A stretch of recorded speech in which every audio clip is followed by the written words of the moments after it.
We're live from the World Famous Venice Barbershop. This is Barbershop Chronicles, episode 7. Here with my buddy Robert and Shute. And did I say that right? Yes? Robin Shute. Okay, cool. Yeah.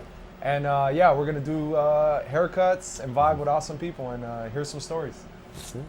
Love it. Let me take this off. Boom. Okay. So first, what do you want to do here today? I need a haircut. Okay. In fact, all of them I think need to be cut. Could we? I actually want to keep it a little longer. Definitely lose the mullet in the back if we could, so tidy up the back and then keep a little bit of length in it and just tidy it up. Okay. Yeah. You want to go more like kind of scissor length where it kind of sits and I just kind of bring it all off the ear a little bit? Yeah. All right, cool. I think so. You want to trim anything on the beard up? You going to leave the length? If we have time. Okay. Yeah. Cool. Yeah. All right, let's do it. Yeah. So, man, Happy New Year's. Like, how's Yeah. everything? Like, Thank you. Yeah. Happy New Year what's to you. what's cooking in the world right now? What's cooking in the world? I've been a busy boy. I've actually got lots of stuff going on. For other people, I'm a racing driver by trade. Okay. And part of that, I run my own programs, and I'm also an engineer on top of that. So I stay very busy doing everything in the world of motorsports. And at the moment, I've got a couple new exciting projects going on. Yeah, can you talk about some of them? I can. I can't fully talk about them because a couple of them haven't been announced. But I have made a name for myself racing this hill climb out in Colorado called the Pikes Peak International Hill Climb. Yeah, not just a little one, bro. You fucking slaying it, fucking goddamn four-time champ, bro. Four-time champ. So with that, which is not like a little fucking, you know. Yeah, no, I'm kind of modest about it, but it's the second oldest running motorsport race in America, and is renowned for its danger and exposure because you are racing up to the top of a 14,000-foot mountain in a very twisty, windy road in a race car that has essentially no rules, so you can make it as fast as you want. So that's cool, and I've won it for the last 4 times I've been there. I've won it. Was it this most recent time where where like the weather was all like crazy? Or that was the year prior. Yeah, year prior. So 2022 was the 100th anniversary of the event, and we had this huge, I guess it was just cloud. It was just all in fog and rain and ice. It snowed the night before, and it was a battle up to the top. Running a lot slower than what we would typically do up there, but you couldn't see 20 feet in front of you, so it was fucking nuts. You were just looking for stuff on the road to figure out where it turned next.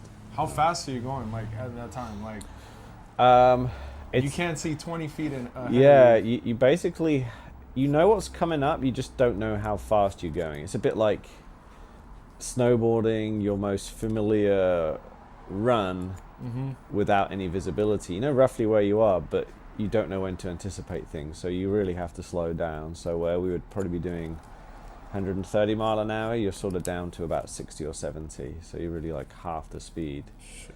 But then there were spots where you could just see a little bit further enough.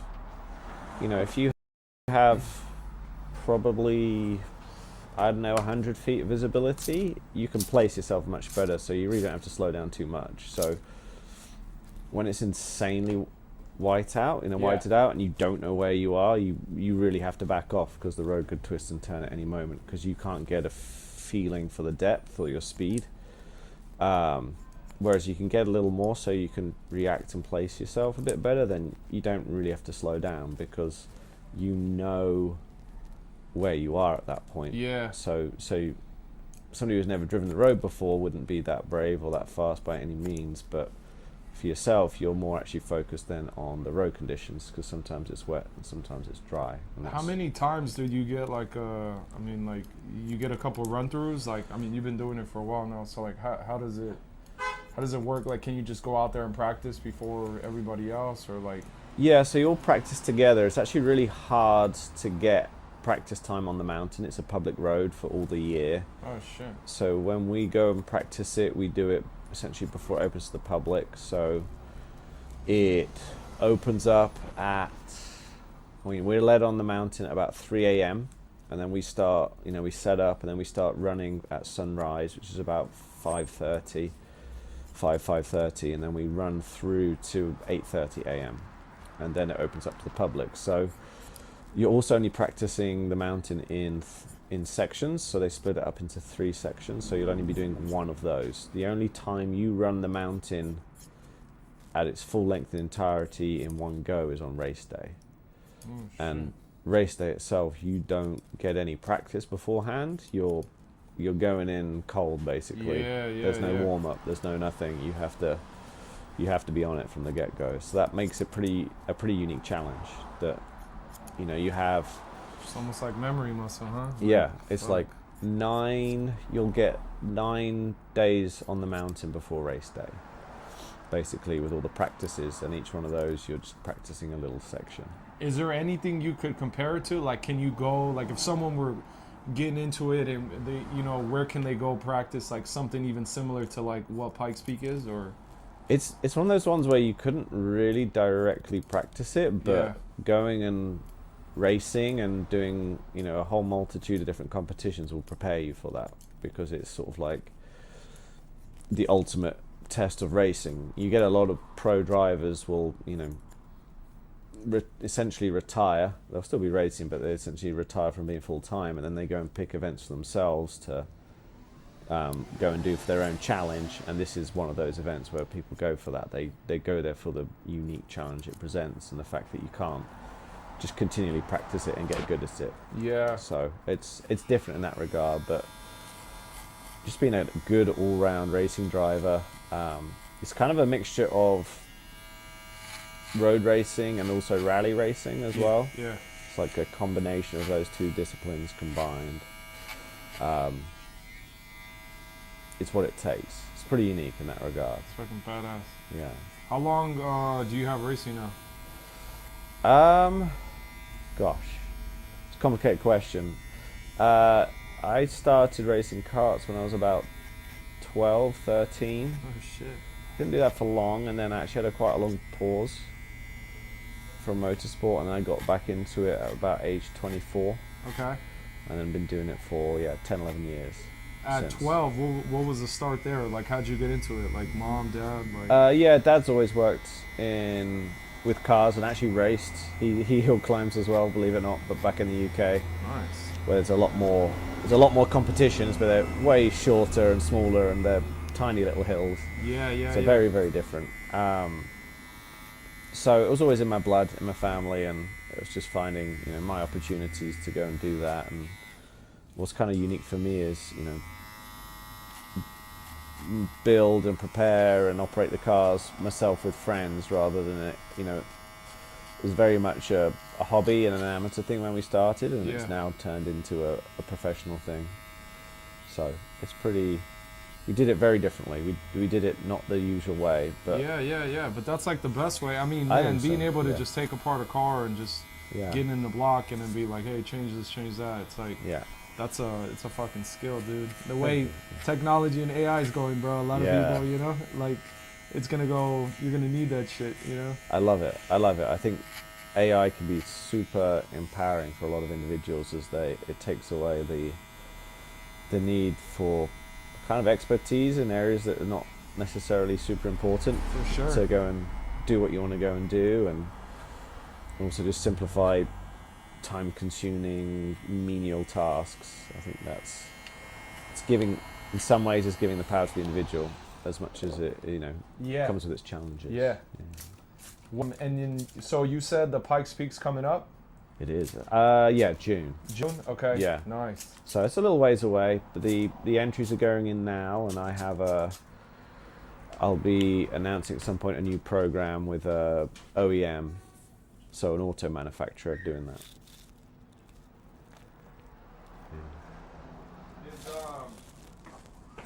Is last time you were saying like people could sponsor the vehicle, right? Like, yes. You have a sponsor already this year? So I won't be running that vehicle this year. Okay. You're doing a different one? Yeah, I'll be running somebody else's. So are you building this one out as well, or like? I am helping them with that. Yes. Nice. Yeah. So it'll be fun. It's a very cool vehicle.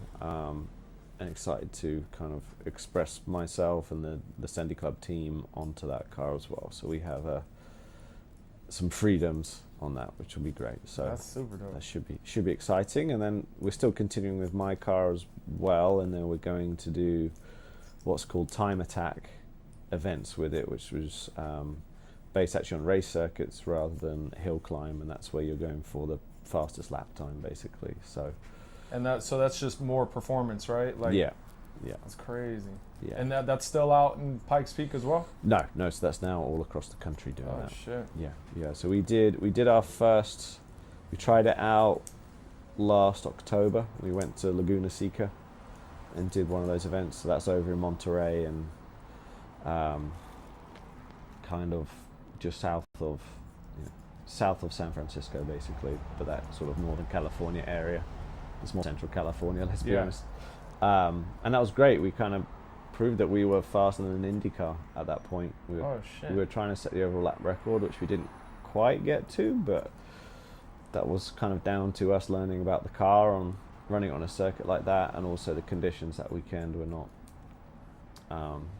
perfect, because they have the events we go and do are called Grid Life, and that's a whole range of driving styles going and doing that. It's like a automotive car culture festival basically, and they have drifting there, they have wheel-to-wheel racing as well as time attack as well. So with that comes a lot of oil and rubber and all that getting laid down, so it's not the same as like an IndyCar weekend where you have all these cars running very grippy tires and they're just putting down this perfect racing line of grip basically. So that's crazy. That's crazy. Devil's in the detail. Yeah. How long on a build? Like, I mean, how long are you guys building out a block or like a car? Or like, I mean, like, how are you? I mean, how do you calculate? I mean, right? You're bigger the engine, your speed, your turning, your handling, like all these things you're gonna feel everything. Yeah. So it's. I mean, I guess how do you know all that? You know. That's a lifetime of studying and experience and all that. I've just been very lucky to be able to learn about it, and it's my passion, so kind of reading and learning about it every day, which has been great. And then the actual prep for each season takes months, because we're building custom parts for the car to improve it as much as we are just making sure everything's in top shape. With the engines, we typically put in a refreshed one every year as well, so that adds extra time. We do that with our partner Mountain USA down in Carson. So it's probably 6 weeks of prep on the car. Damn. Yeah. That's pretty fucking quick though. Yeah, that's like shit. You're starting with something that's pretty ready to go. Okay. And then just tuning it. And then tuning it more. Yeah. Just lots of little details. Yeah. That add up. And then some big stuff as well. That's fucking dope. Yeah. Have you done any like rally racing stuff? I remember last time you were doing some stuff, right? Yeah, so I also work for a series called Nitro Cross, where it's more of a technical role there at the moment, but I've also raced in that series. And then I started to do a bit of rally racing down at Rally Ready in Austin, Texas. Okay. Just been fun, and I did get out in a little Sierra cross kart a couple months ago. So I've been dabbling a little bit, but not as much rallying as I wanted to do last year. Just busy, fitting all this in is tricky, and going from, this is now my income and my job, and so you definitely have to do it with a different, a different direction than if you're just doing it as a hobby. For sure. You've got to put your professional mind on it and not just do it because you want to. No, for sure. Yeah, you ever done? Have you ever done the Baja 1000? Like, have you ever gone down for I that? haven't gone down for that event. I've done a little bit of desert driving though. Okay. That's fun. Yeah. How about you? Yeah. I've gone down there. I mean, like, we've just happened to be out. We always used to go down to Baja all the time, so it's like just kind of being around during that season. But yeah, that shit's crazy, dude. Yeah, that's wild. I've watched like the stuff Red Bull puts together on some of those cars are like Yeah. it's another fucking animal. Yeah, completely different. I love the Ultra 4s, and they run those at King of Hammers as well. Okay. And essentially they're not far off like the Baja style desert racer, but these also do rock crawling and all that good stuff as well. It's probably like the most capable car you can get yourself inside, because it'll drive fast, you know, even on pavement it's fast because it's got 700-800 horsepower. Shit. All the suspension traveled still, so it can jump and take all these big bumps, but it's also all-wheel drive or four-wheel drive and able to do all the low-speed rock crawling and all that. You know what car I seen, or truck the other day that I seen? I never seen it before, but Ford, they had a Shelby edition. It was like their snake. It was Shelby the snake edition. Yeah, like the Super Snake. Or yeah, something. Super Snake. Yep. Yeah. It was like fuck, dude. This dude came up on the side, just yeah. It was fucking just tuned, man. I think that's like 745, 750. Yeah. I was like, shit. They get rowdy. There's like there's an F-150 work truck spec that's getting really popular in the drag racing world, because you basically get it with, it's either the 5.0 Coyote V8, you know, it's like just a single cab base truck. You either get it with the 5.0 Coyote, I don't know if you can get it with like the 7.3 or whatever. There's a bigger Ford V8. Oh shit.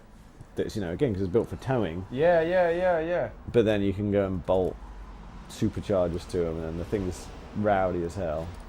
And it's it's not diesel, it's a gas? No, a gas one. They have a big gas V8. I forget what it's called. Yeah, and those things are apparently like super popular in the drag racing world now because of their tunability, and they're not that much money to start with. That's fucking crazy. So it's just like street racing them or whatever. It's fun. Yeah, cars, man. I mean, fuck, you're doing some other level shit. I got a little 350 block, you know? Like, that shit's next level, man. It's fucking crazy. I was happy putting an EFI kit in it, you know? Just to get it on a crate, you know? Like, yeah, I hear you. That's such fun. I love it. Yeah. That shit's cool, man. Yeah. That's dope. So, so your dad, that's cool, man, that, like, he passed that on. Like, I mean, what got him into it? Do you know? Like, was he just always around it? Like, what was... In the cars, I think he... Because, like, UK doesn't have... Like, here it's all, like, the muscle, right? Cars, engines. Like, I mean, I know, like, some of those engines are illegal, right? Or, like... You just never... you would never... It's not common, I guess. You wouldn't pick to run them just because the fuel's a lot more expensive there. Yeah. And again, the roads are kind of narrow and twisty, so you can't really open the cars up. So you see there, it's more of, you know, the motor racing heritage with these little single-seaters and all that, and rally driving. So my dad got going, I think at university he started rallying there, basically. Sounds about right, you know, with the boys, fucking... So that you could do, what do they call them, like, they were like road rallies, so essentially it's more of a navigation thing, but then they would have sections where you'd drive as fast as you wanted. And it was kind of, I liked it because it was sort of organised in conjunction with the police, but kind of a little sketchy still as well, so which is organised sketchiness. I think it's a good time, you get more out of it. Yeah. And he did that, and he actually came out to America for a little bit and did a couple stage rallies over here. There was one called the Press 'em Regardless, which was up in the Upper Peninsula in Michigan, that's now called the Lake Superior Performance Rally. It's still running. Damn. Yeah, one of the longer running ones. So yeah, he kind of did that, and he then became a tire tester for Goodyear as well. Okay. And then went to go and work over at a place called Lotus, which makes cars in the UK. So he's always sort of been in the industry doing that. And that's fucking dope. Yeah. Who's got the best tires? Yokohama. Yokohama.com. YokohamaTire.com. They'll have all the good tires. Next question. Yeah. Oh man. Yeah. No. Fuck, dude. It's fucking dope, man. Yeah. And then you, what was you said like you knew some of the guys like the Nitro Circus dudes and stuff like that, right? Yeah. But what are them dudes like? Like just That's out? Great people.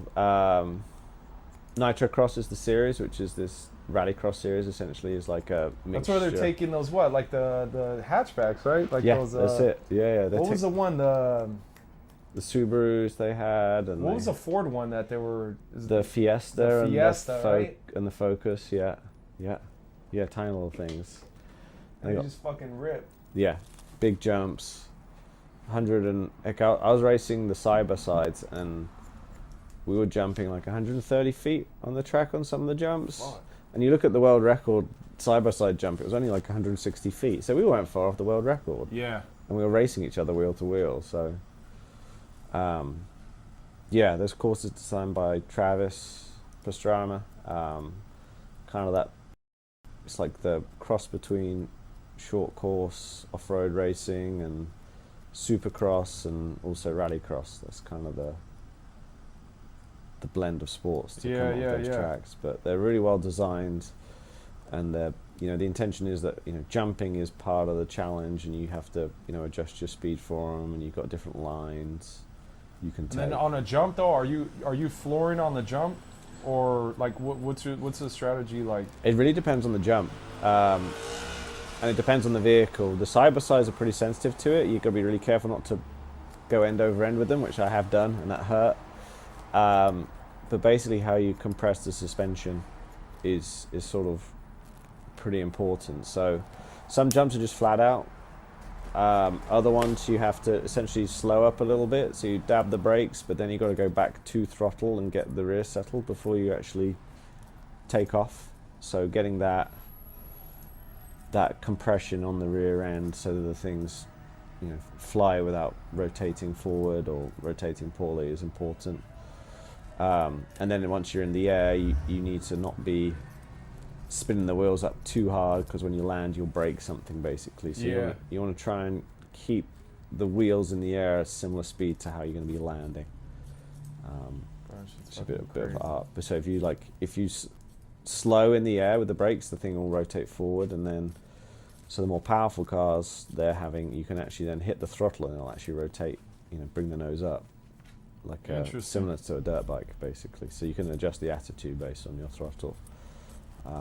But then it depends on the size, shape, and of the jump, of how you'd approach it, and then often there's different lines, so you could go off the racing line, and sometimes that gives you a better, you know, like a smaller jump, so you can actually go a bit faster. So if you're trying to create an overtaking move, you can use the course to your advantage or disadvantage to go and make that happen. Yeah. What's going through like, I mean, you're driving, you're fucking, like, what's going through your head? Like, are you playing music? Like, are you just tuned in? Like, yeah, you're pretty focused at that point. Like, adrenaline's pumping. I always say that I don't notice the adrenaline going. It's just something that I guess I'm very good at controlling now. Like when it's on, and you use the adrenaline to help you, not to make you do dumb stuff. Yeah. And it's just focus. You gotta, you know, you can't be distracted, because you'll be giving something up or you'll make a mistake, because everyone else is fully focused. So. Yeah. For me, like beforehand, just being relaxed and confident, I think, is what I focus on. I think that you need, you know, like, I don't like to get myself too worked up.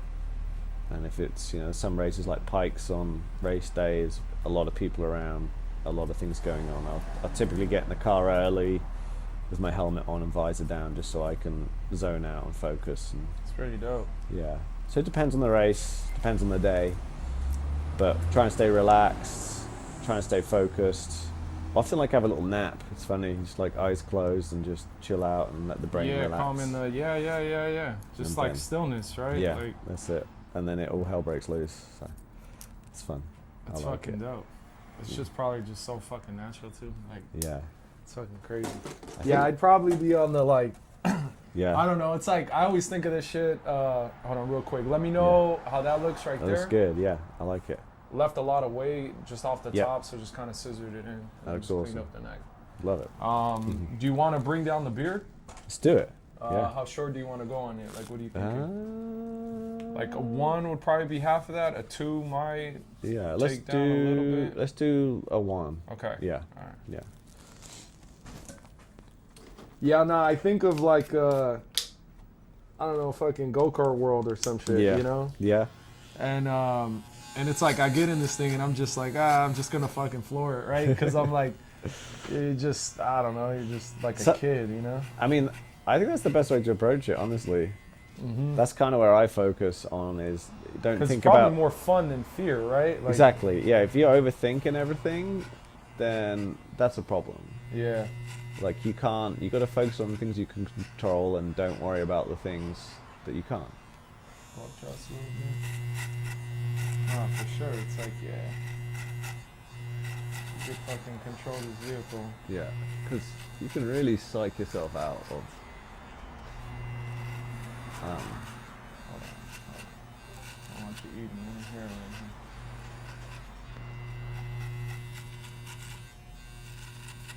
And then pull down just a little bit right here.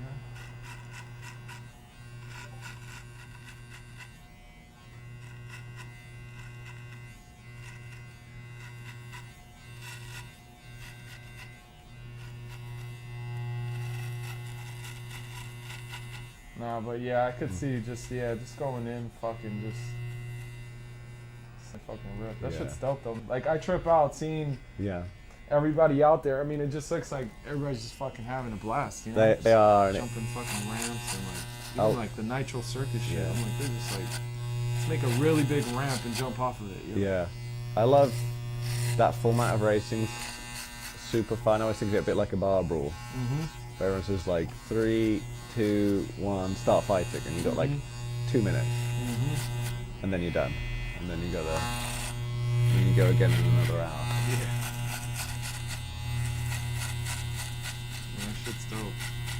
What do you think the craziest race or like the just I don't know what was like one of your craziest moments that you felt based off everything you've done? Like, craziest thing I've done? Damn. Yeah, even non-racing, like. That's a good question. Done some sketchy stuff. I always think. I mean, I was doing winter sports for a while, and some of the. Like racing or. Yeah, ski racing was part of it. Okay. And then also just like backcountry, big mountain stuff.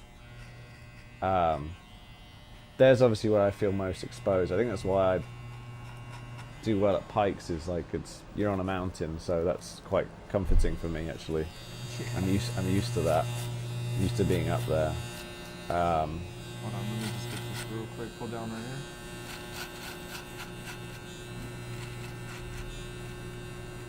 Yeah, it's kind of nuts. Alright, cool. I mean the Pikes Peak stuff, when you go and look at the first minute of the course, is really high speed. Like I'm averaging well over 100 mile an hour through there, and you go and drive a road car on that section. Yeah. And you tell people 25 mile an hour through the bends feels fast, and then you explain to people I'm doing another 100 mile an hour plus on top of this, and they're like, what the heck? You build into that over the month, but when you're pushing on that section of the mountain, I always feel like this is some silly nonsense that I shouldn't be allowed to do, but I get to. Yeah. That's sweet. And then you look at some of the straights you're doing 160, and like this straight is not a straight. Yeah. You're going on a turn, and then you're literally on the straight for maybe 2 seconds. And you got people all around you. You got the turn leading up to it. Yeah. You're flat out 140 mile an hour. What is your someone was just showing me like the F1 racing controllers. It looks like a fucking PlayStation controller. Yeah. Like what is your like are you shifting paddles? Like what's that? Yeah. So it's actually pretty similar. It's a little more basic, but not too dissimilar. Similar shaped wheel. We got paddles on the back to shift gears, and then we have a bunch of dials and buttons on the wheel itself to adjust settings and parameters on the car. I'm typically not adjusting those too much when I'm driving the car, but it would be like time attack. I would have different settings for essentially to warm up the out lap, before before going like, okay, like 2 turns to go before I do my flying lap. I'll put everything in the right mode so the anti-lag gets switched on. You know, you full boost, all that good stuff. All gets engaged and then you crack on. So it's like a more basic version of it. But really, when you're going flat out, it's like full focus. And you see it, you know, Formula One drivers in qualifying. It's essentially what I'm doing. Yeah. And you look on that, they're very focused on what they're doing. They're not so focused on the strategy. They're just driving the car. They're maybe switching a couple things throughout the lap, but they have straights. They get time to do that on, and everything's kind of like power assisted. You know, my car has no power steering, no ABS, none of that. So it's just a handful. Damn. Yeah. Have you ever driven one of the Formula One stuff? I've driven like a Formula 3 car, Okay. essentially, so on the lesser Formula Ones. And yeah, quite slow compared. Like my car isn't that. Mine's kind of between a Formula 2 and a Formula 1. Damn. Yeah, so it's really not far off. But it's very physical. Like I got an arm injury from just driving the thing. Really? Like holding on tight. Yeah, just because it's. Fuck? Because you have to put so much force through it, and it's so kind of violent with the bumps. Because it makes loads of downforce, so you make the thing very stiff. So you're getting basically just bucked around in it, and that combination of getting thrown around, and then also you're like with all your might turning on the wheel. You know, there's a few turns where like I was limited to how hard I could turn through that turn based on me holding the wheel, turning it. And that's a lot of force. Yeah. And so when you do all those, again, you got loads of adrenaline going through you. You're getting rattled around with all the force as it is, and you're basically using all your strength to do something. Turns out you kind of hurt yourself doing it. Crazy. So yeah, I've been trying to get nursing my left arm back to health. Yeah. Over the break, just some Fucking crazy. some like kind of muscle tears and all that. That's fucking crazy. Yeah. Damn, man. It's fucking dope though. Yeah. What about and then in July you had like a little bit of an accident too, right? Like recently? Or what was remember you like went head on with you had crashed, right? You flipped on one? I did. So that was a few years ago. That was Okay. like September 22. That was the cyber side where I went end over end in that. I did like I managed to flip it so that it like kind of went over on a jump, landed on its roof, and then once it dug in on the ground on its roof, it then did like 2 full front flip there before coming back down again. Fuck. That one hurt. That sucked. Had a bit of a concussion, I think, from that as well. So wouldn't recommend it. Yeah. I'd get like a 1-star review on Yelp. Yeah. It's fucking crazy.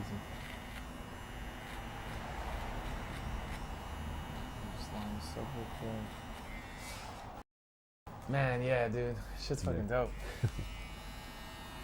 I forgot who was telling me. There was a guy telling me about they have like the lemon racer thing. We talked about that one time. He said he was taking these cars. They just buy like this hunk of junk. Yeah, that's it. Yeah, lemons. Yeah. That's fun. That's great. That's super popular actually. You kind of have a budget, like $500 for the car, and then you put some safety kit in it, and then you go around these race circuits and run against other people. It's kind of teams of drivers. You know, you might get 1 or 2 good ones there, but most people are doing it there for the fun of it. Yeah. And then, I mean, there's like 80 cars on the track at once, so it's kind of like 405 traffic at rush hour, but you're on a race circuit with a load of slow cars. Yeah, we fucking grew up going to, we'd always go to like the monster truck shows. Yeah. Dude, it was amazing. Like those things are some silly nonsense. Yeah, that shit's crazy. Like, yeah. They go so high. Yeah, no, it's like, nuts. They're flipping them like stories and stories high, and then they just land on their roof. I don't understand how people are okay after that. Yeah, that shit is crazy, dude. Yeah. Yeah, and it was all the destruction, you know? We were always fucking there to like see. It's like Gravedigger fucking always won, and like It's fucking. That's wild. What they can do with those as well is just insane. Yeah, dude. The race times, the turns, like. Yeah. Just all the freestyle stuff. You can like balance them on 2 wheels. Mm-hmm. They don't look easy to drive. One guy did a front flip on one. Did you guys see that? Yeah, yeah. Like did a wheelie. Went flat out holding a wheelie into like essentially a berm, which was going across. Kicked the back tires into a full front flip and then landed it. Yeah, I think it's coming up. They usually do it around January. Yeah, they do. Yeah, I'm not local for that, but I'll go. I want to take my son. Oh, you should. He'll love it. Has he seen them before? Yeah, no, we haven't. We grew up going, but I mean, it's right at the age to take him. Hell yeah. I can't wait till he's a little older. Like we grew up going to Go-Kart World right there in Carson. Yeah. So where my race car is literally the other side of the 405. Oh, nice. Yeah. Yeah, I mean, right there. That was where we would go. The slick track. That's fun. Yeah. So yeah, once he's like right at that age, Definitely. Cause man, we go out to friggin'. I learned how to drive in Mexico, man. On the ranch. Yeah. Driving my grandpa's, he had like a '64 Ford pickup. So that's awesome. Clutch was all like, Still work though. Yeah. But just had open space, man. Yeah. We man, it's crazy. My cousin probably remembers this, but man, we took like a Mazda like MPV, little van. Yeah. I don't know. This thing was like a $200-300. I don't know what they had got it for. We were probably like 14, 15. Nice. And we took this all through the back roads of the ranch, man. And I just remember I was like, dude, ramp. I fucking punched it. We were airborne. My little cousin was in the back. He was fucking floating. And I'm looking back. And we just fucking boom. And we like crashed into a little fucking ditch. Nice. And we were all like, oh my fucking God, what the fuck? We're all looking at each other like, and we just drive away like that shit just happened. Like, it was fucking crazy, man. We brought the car back. I don't know if the fucking goddamn oil pan was fucking barely hanging on. Probably. Man, I remember that shit was fucking fun, dude. It's a good time. Yeah, we never really had space like that in the UK. Farmers Fields is the spot to do it. We did some like pit bikes and old like moped scootery things. Mm-hmm. Goof around, have party around the fire and drink beers and then race those around. Yeah, it's crazy. We'd always pop in as we got older. My uncles and my dad, we'd always go out to Gorman. Yeah. And then so they had their little four-wheel drive track. When it would rain, you'd have a pretty solid mud pit. Nice. But yeah, man, I remember. Yeah, my dad had this Jeep unlifted. He just like decided to drive it through like this whole like patch of water. The whole radiator just blew. We had to get towed. It was crazy. Oh man. It's like it was funny. Hold my beer. Watch this. Mm-hmm. Yep. Yeah, I got a little 6.2 diesel that I'm working on. Yeah, a little 6.2. Yeah, a little Tonka toy, man. But it's not lifted or nothing. But yeah, I think it's pretty dope. Like, is it running right now? Yeah. Oh, sweet. Yeah, I'm like, it's funny because someone was telling me like to drop a Banksy, like it was like a turbo on it. Yeah. Because the 6.2s, they're just kind of like workhorses, so they're not really like performance, Yeah. But man, that thing, I did some 3-inch straight pipes on it. Yeah. So it's got a pretty nice roar to it. Rowdy.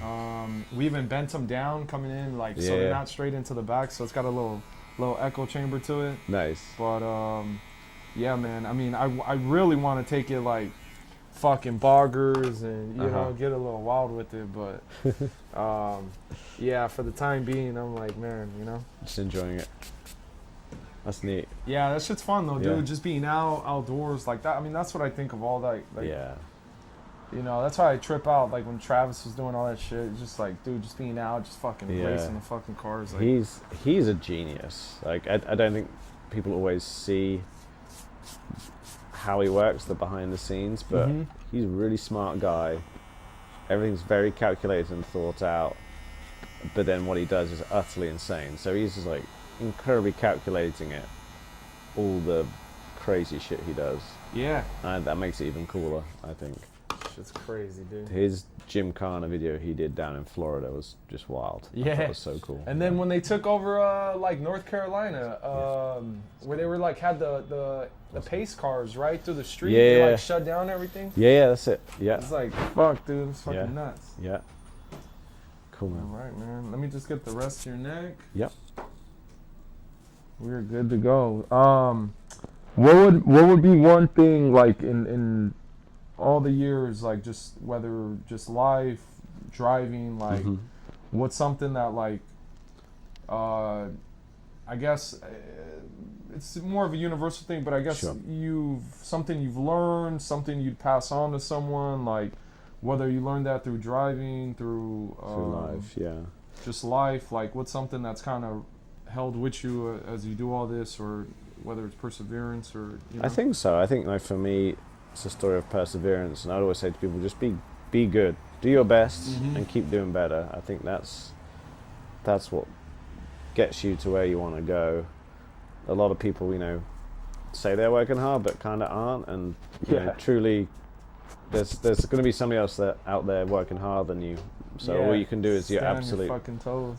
best, and then you'll get there. Make good choices. And the other thing I'd say is also go and enjoy what you do. Like enjoy the journey, be grateful and thankful for what you're doing in that moment, because it's actually just as important as the outcome at the end. I consider myself super privileged that my racing came about for just doing something I love with my friends, and then just basically just upholding high standards and lofty goals, and just not, when other people tell you that's not possible or you shouldn't be doing that, kind of ignoring them and just keep doing it anyway. Tell them to fuck off. Yeah, exactly. I look at what I do now, and before I've had the success, I said to people that's what we're going to do. People would look at me as though I was crazy. And then I just did it anyway. So, well, dude, if you weren't crazy, everybody'd be, Exactly. You wouldn't be. You need a little bit of crazy. You need a little bit of crazy. It's actually, I think it's not actually crazy. It's just crazy to other people. Exactly. And that's the genius. Yeah, there's a Tim Burton is like one person's one person's dream. One person's nightmare is another person's reality. One person. Dream. Yeah. So it's like Yeah. All right, well, dope, dude. Appreciate everybody tuning in. You could check out, I'll put a link to Robin's website if you want to learn more about him. Thank you. And check him out when he's racing back